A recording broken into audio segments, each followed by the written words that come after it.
Hello friends, welcome to our YouTube channel Das informative. তো বন্ধুরা, আজকে আরও একটি নতুন চাকরি বিজ্ঞপ্তি নিয়ে আলোচনা করব। ঠিক আছে, হয়তো তোমরা অনেকেই জেনে গেছো এই নতুন যে ভ্যাকেন্সি প্রকাশিত করা হয়েছে।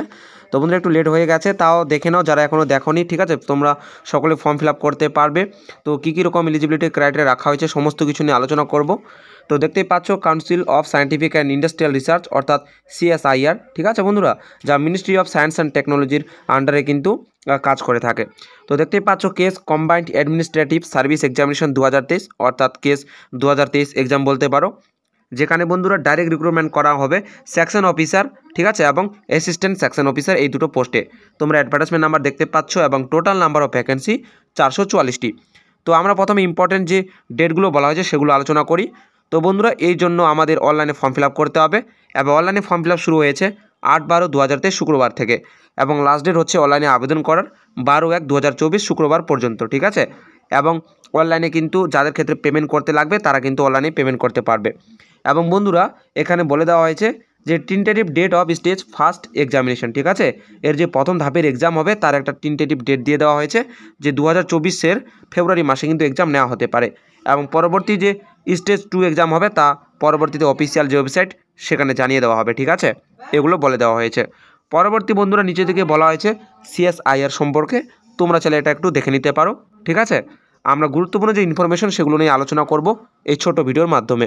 এখন বন্ধুরা আলোচনা করব যে এর জন্য যে কী ধরনের শিক্ষাগত যোগ্যতা প্রয়োজন। ঠিক আছে, দেখতেই পাচ্ছ, প্রথমত বলা হয়েছে সেকশন অফিসার, যেখানে বন্ধুরা ভ্যাকান্সি কোড দেওয়া রয়েছে, পাশে দেখতে পারবে। এবং বন্ধুরা, এখানে বলে দেওয়া হয়েছে যে নাম্বার অফ পোস্ট কত রাখা হয়েছে সেকশন অফিসার পোস্টের জন্য। তো দেখতে পাচ্ছ 76টা ভ্যাকেন্সি রাখা হয়েছে সেকশন অফিসার পোস্টে।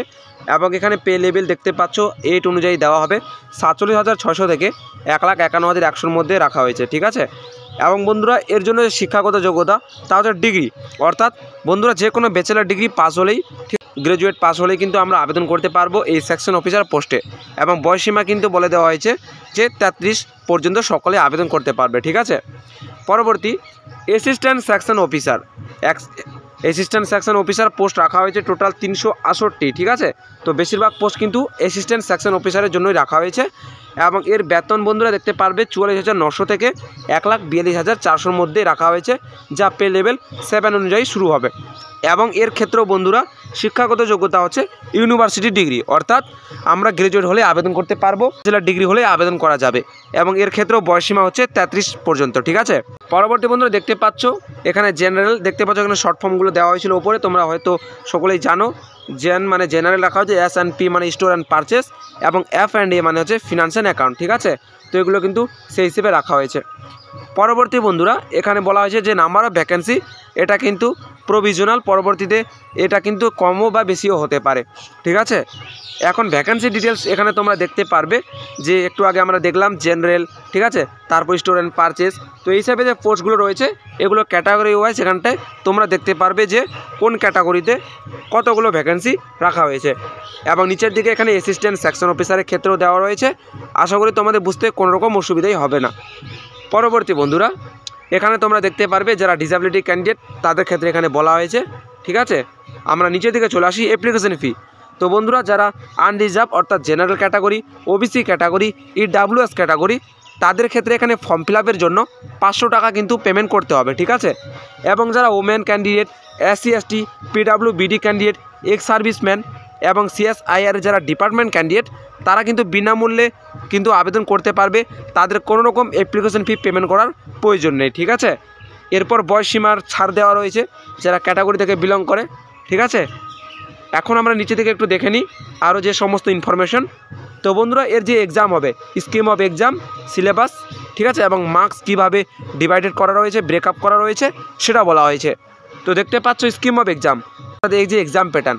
ঠিক আছে, প্রথমত বলা হচ্ছে পেপার 1, যেখান থেকে জেনারেল অ্যাওয়ারনেস এবং ইংলিশ ল্যাঙ্গুয়েজ কম্প্রিহেনশন থাকবে। জেনারেল অ্যাওয়ারনেসে দেখতে পাচ্ছ 100টা MCQ অর্থাৎ অবজেক্টিভ টাইপ কোয়েশ্চেন থাকবে, প্রত্যেকটার জন্য 1 মার্ক। ঠিক আছে, এবং নেগেটিভ মার্কিং হচ্ছে 0.33 প্রত্যেকটা ভুল প্রশ্নের উত্তর দেওয়ার জন্য।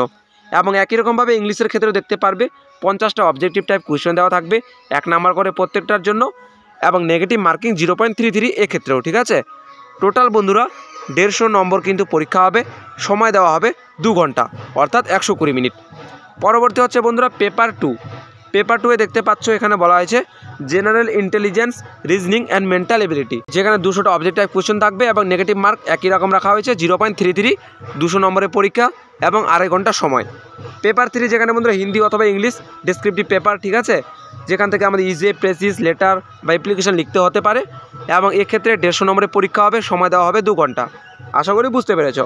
তারপর বন্ধুরা ইন্টারভিউ নেওয়া হবে, ঠিক আছে, ইন্টারভিউ হবে 100 নম্বরের, যা বলা হচ্ছে পোস্ট অফ সেকশন অফিসারের ক্ষেত্রে অনলি, ঠিক আছে, অ্যাসিস্ট্যান্টের ক্ষেত্রে এখানে কোনো রকম ইন্টারভিউ নেওয়া হবে না। এবং তারপর বলা হয়েছে সিপিটি অর্থাৎ কম্পিউটার প্রফিসিয়েন্সি টেস্টও কিন্তু চেক করা হবে 100 নম্বরের, এইটা হচ্ছে অ্যাসিস্ট্যান্ট সেকশন অফিসারের ক্ষেত্রে শুধুমাত্র, ঠিক আছে।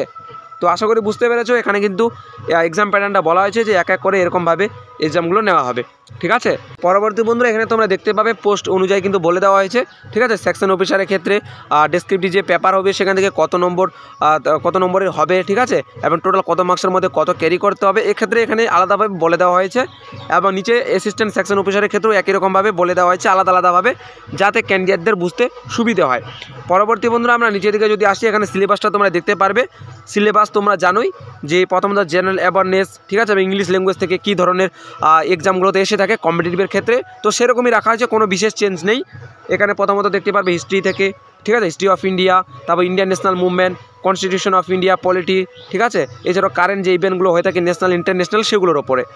এবং ইংলিশের ক্ষেত্রে তোমরা জানো ইংলিশের ক্ষেত্রেও প্রিপোজিশন, সিনোনিয়াম, অ্যান্টোনিয়াম, তারপর ইডিয়ম, ফ্রেজেস, ঠিক আছে, ডুয়েস, ডাইরেক্টেড, কম্প্রিহেনশন, গ্রামার যে পোর্শনটা থাকে সেগুলোই রাখা হয়েছে।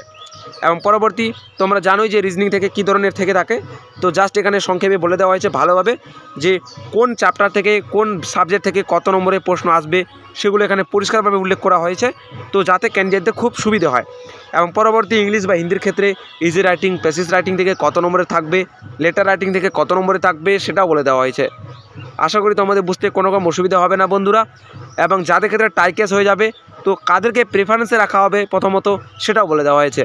নিচের দিকে এক্সাম সেন্টার বা সিটিগুলোর নাম দেওয়া রয়েছে, তোমরা এখানেও দেখতে পারবে, কোনো রকম অসুবিধা হবে না। এক্সাম সিটি তো এরকমভাবে তোমরা দেখতে পারবে বন্ধুরা। তো সেরকম আর বিশেষ কিছু নেই, তোমরা এগুলো চেক করে নিতে পারো, অফিসিয়াল ওয়েবসাইট থেকে তোমরা এর ফুল ডিটেল নোটিফিকেশন পেয়ে যাবে, ঠিক আছে। এবং বন্ধুরা আরও নিচের দিকে আসলে তোমরা এখানে আরও ভালোভাবে দেখতে পারবে, ডিটেলসে বলে দেওয়া হয়েছে, ঠিক আছে, যাতে ক্যান্ডিডেটদের খুবই সুবিধা হয়, তারা ভালো মতো প্রিপারেশন নিতে পারে। তো বন্ধুরা এই হচ্ছে আজকে ভিডিও, ঠিক আছে, দেখা হবে পরবর্তী ভিডিওতে। পরবর্তী ভিডিও আমি নিয়ে আসবো যে কীভাবে তোমরা অনলাইনে ফর্ম ফিল আপ করবে, ঠিক আছে। তো বন্ধুরা পাশে এখানে একটা অনুষ্ঠান হচ্ছে, তো আশা করি কোনো রকম শুনতে তোমাদের প্রবলেম হবে না, আশা করি ভিডিওর সাউন্ড তোমরা ঠিকই তাও শুনতে পারবে, ঠিক আছে। তো দেখা হবে পরবর্তী ভিডিওতে, সবাই ভালো থাকবে, সুস্থ থাকবে।